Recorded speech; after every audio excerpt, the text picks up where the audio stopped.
So we got our first screen output, our first basic UI, even though it's of course neither helpful nor pretty, but it's a start.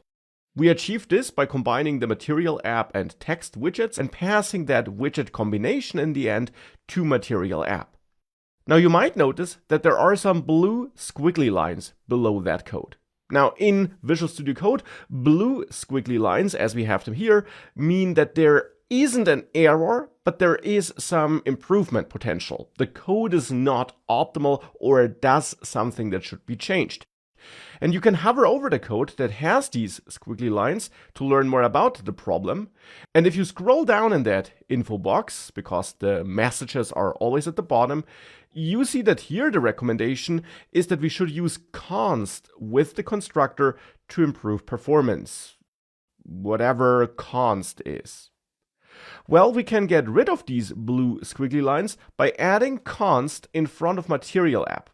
But what is this const thing? Well, const is a keyword, as you can also tell by its color. It has the same color as void and import. So it's a keyword provided by Dart, built into the Dart language. And const is a keyword and a feature that exists to help Dart optimize the runtime performance of your application. And how does it do that?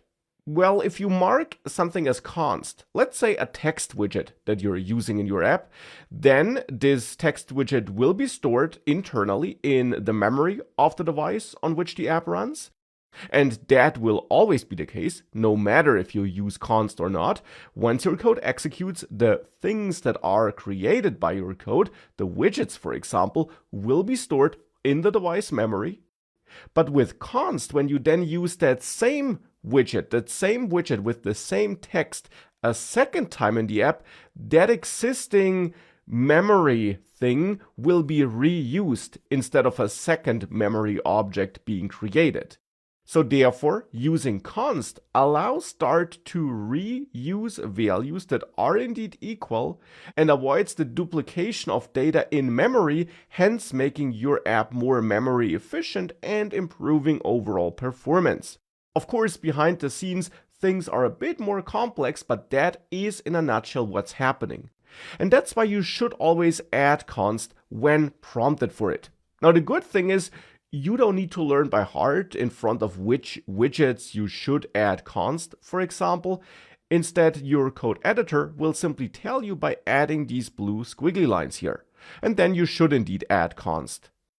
Of course, for this basic app, it doesn't really make a difference. We're not reusing this combination of widgets anywhere, so marking it as const won't give us any big advantages here, but it also doesn't hurt, and it's simply a best practice to use const in front of all the values where you can use it. And as you saw, using it in the right places is very simple because your code editor simply tells you. It, for example, also tells you if you're using it in a place where you should remove it. For example, here, if I add it in front of Material app and in front of text, then I get a message here that I'm using const unnecessarily in this place because I'm already using it in front of Material app, which then contains text. So using it in front of text in addition to that is simply redundant and therefore should be removed. But that's in the end what const does. It allows Dart to run your application in a more efficient way.